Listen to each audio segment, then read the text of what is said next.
Thanks for staying with us. So, excuse me, Apostle Chibuzor Chinyere is in the news again.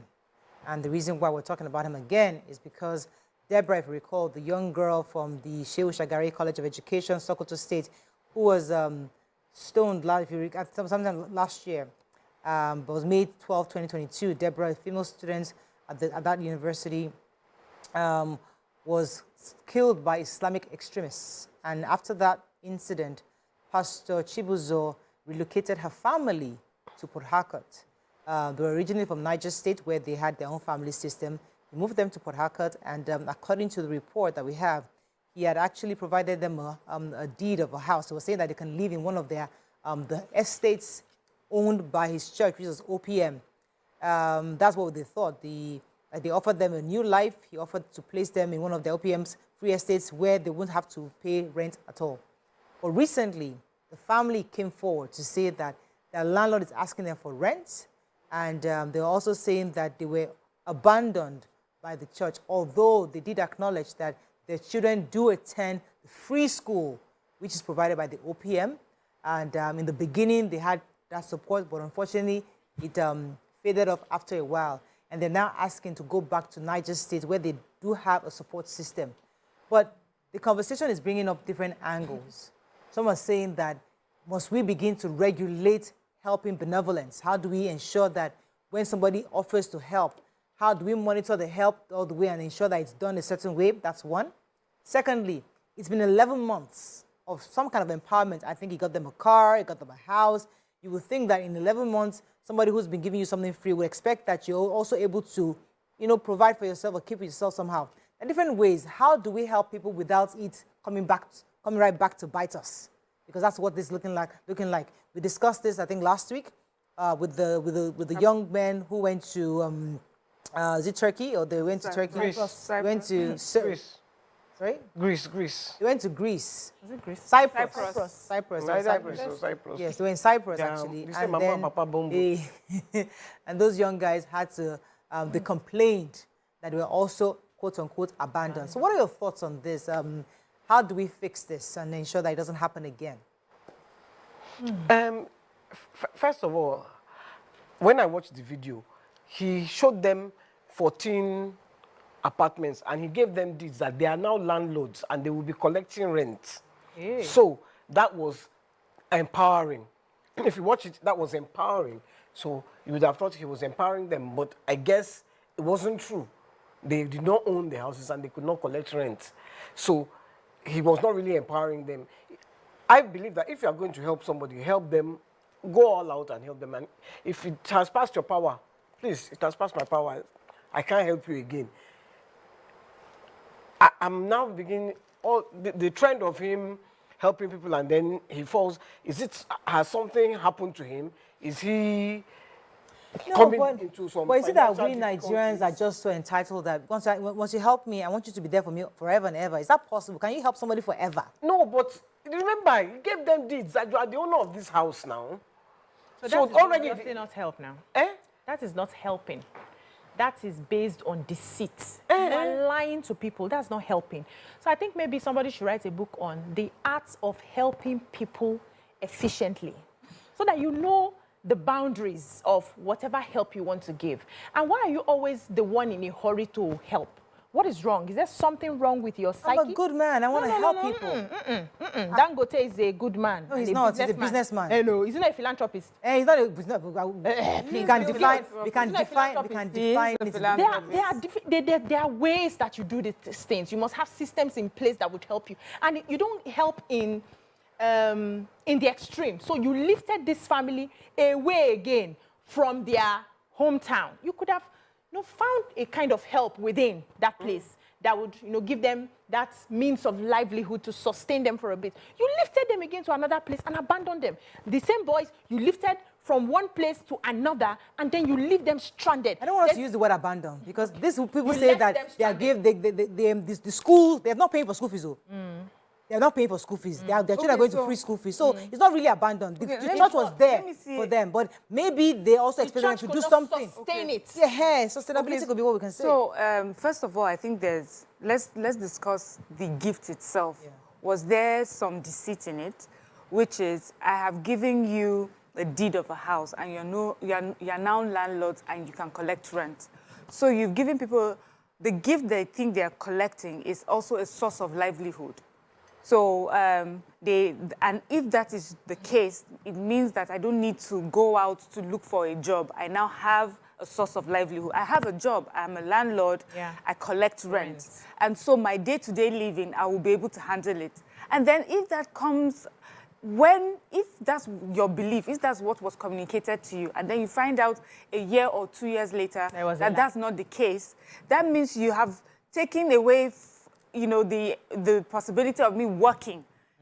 If I know exactly what this gift you're giving me is, I know exactly what else I need to do, but you have lied to me that this gift is much more than, or is much less, and then now I found myself stranded. So we're not saying that the man has done a bad thing in being generous. We're saying what he has done is that he lied about the extent of his generosity. So if you say, I'm sending your children to school for free, in my own school for free, and these parents know that, okay, it means we have to work for our daily living. It means we have to provide for our eating and our feeding and pay our rent. But when you say our rent has been covered, our source of livelihood has been covered, our fees has been covered, okay, that means we can now do other things. So they were deceived in such a way that they did not realize that they did not realize that they had to do more for themselves. Now, when you talk about comparing and saying that some people are philanthropists, I like how she brought it up. We have a Bill Gates. He's a billionaire in dollars. We have Aliko, he's a billionaire in dollars. We know the sort of work that Bill Gates is doing across Africa. Yeah. He's not in people's house, 1, 2, 3 in your homes, but he's putting in, he has a foundation, and he's helping hundreds and thousands of Africans. And the people who are receiving the help there, wherever they are not saying, Bill Gates has paid for my HIV drugs or my polio drugs, but he did not pay my rent. But he did not, they're not entitled to anything more because they are sure they've been communicated to what it is that they are receiving for free. So that's what we're talking about. Generosity is not the problem, but you are lying about what you're giving. Let's be careful. No, Miriam is very nice. Wait, because this is not generosity. Wait, no. Let's be careful. No, this is not generosity. This is an apostle, right?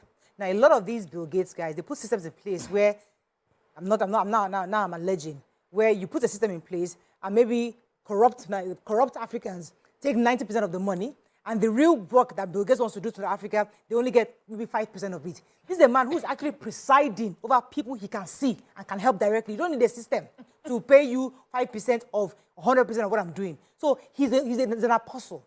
Now, because he's an apostle, they have schools, they have hospitals, possibly they have estates. And he said, okay, a girl was killed by Islamists. Let me bring you. So the intention was right. He brought you up. Now, maybe then he wasn't thinking that, let me leave you in Niger State where you are. Nobody will think about, let me bring you where I can have a bit of supervision. It's been 11 months, YK. Somebody relocates you, put you somewhere, 11 months, and you're still there waiting for handouts. No, you're not waiting. You're not getting it. See the video. Okay, go ahead. The video is here. The video, it showed them like 14 apartments. You are the owner. You're collecting I don't remember him saying that. The video is here. He didn't say you're the owner of the whole thing. He was giving him but you see, we don't have his side of the story.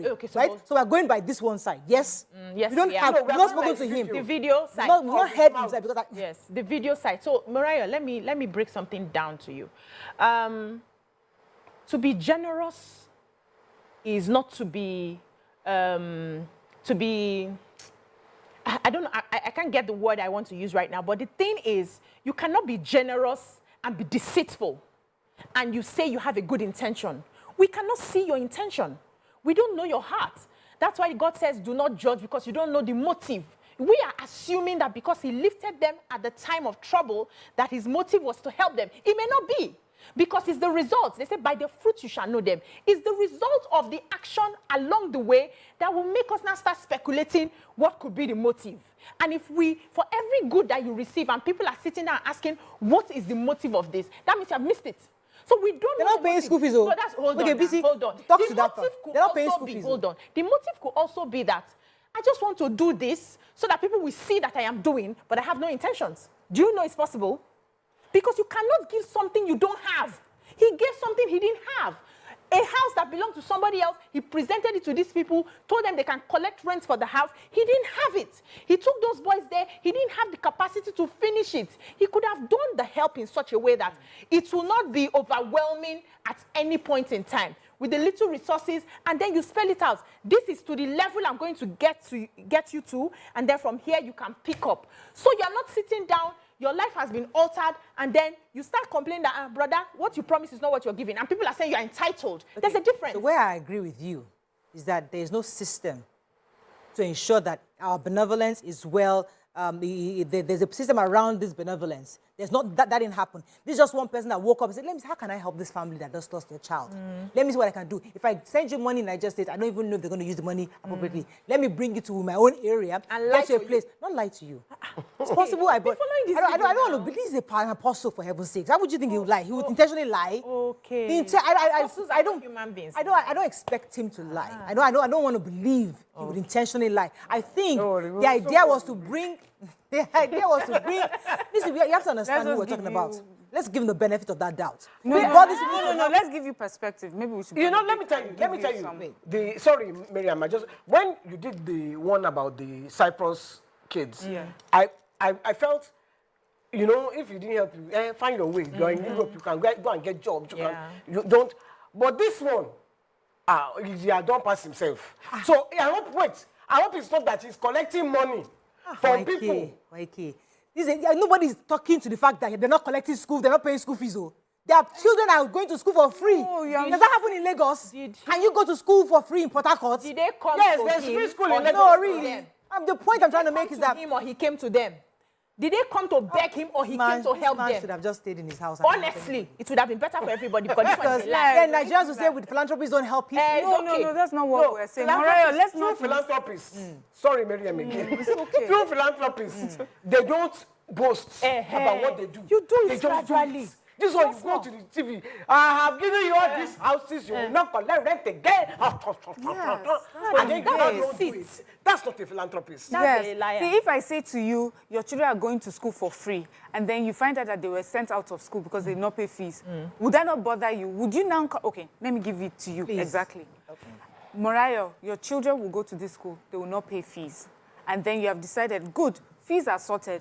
Let me use my resources to do other things. Then 2 years down the line, they tell you your children have been sent out of school because you didn't pay fees. And then you hear BC say, Mariah has been, those children were sent to school for 2 years. Didn't she know that it was time for her to start paying fees? You were deceived into thinking that fees were going to be covered. You were saying you were giving scholarship, full scholarship, for the years that you'll be in school. 3rd year down the line, they send you out of school. And then people are saying, you've been in that school for 3 years. Why did you know that you should have been paying your fees? But I was told that my fees have been paid for life. We're talking about. You have said that this is the gift I'm giving you. Mariah, let's say I give you a jewelry. I say, this is gold. Have it. And then one day down the line, you want to sell your gold, find out that it's not. It's pangolo I gave you. I'm telling you. It happened to Okay, why it happened to one girl. She had one sugar like this. He was giving her gold like this. And she was saving it. No gold. No gold inside though. When the man can't leave her, she said you can keep the jewelry. Now she go, because now she was broke. She go pawn the gold. They said this is not gold. More. She was stranded. Okay, so this is how I look at it. Being responsible. So somebody's child died, right? It brought you, somebody was kind enough to give you a house, albeit, okay, is it my house, is it rent, whatever it is, you have a new life. Is it possible you try to engage your benefactor? You know what, sir? This Port Harcourt is not helping me out. Can you please relocate us? We want to go back to Niger State. There are ways of doing these things. If you're a responsible recipient of this help, you will get a job. He gave them a store. He bought them a store. A fake one? Or give me a fake store. Yeah, listen, guys. Let's be real here. It's video. Because we are so used to collecting handouts in our country. Listen, we are so used. Don't worry, we'll go on break. Have you one show? When we'll go on break. We are so used to collecting handouts in our country that we want them to do everything for us. Let's sit back and let government do everything. The truth is that in this situation, somebody got you a store. Somebody's paying your children's school fees. Somebody got a house, albeit even if it is rent. Now, this your store, you haven't done it, you probably haven't had a store. We don't even know the circumstances. And we're only speaking from one side. We've not heard from Apostle Chibuzor himself. We don't know the circumstances of this, of what he gave them. The point is that Nigerians must take responsibility. I have helped you so thus far. There's something you should do to meet me halfway. Can I just say something? Don't say anything, Why? I'm going on a break.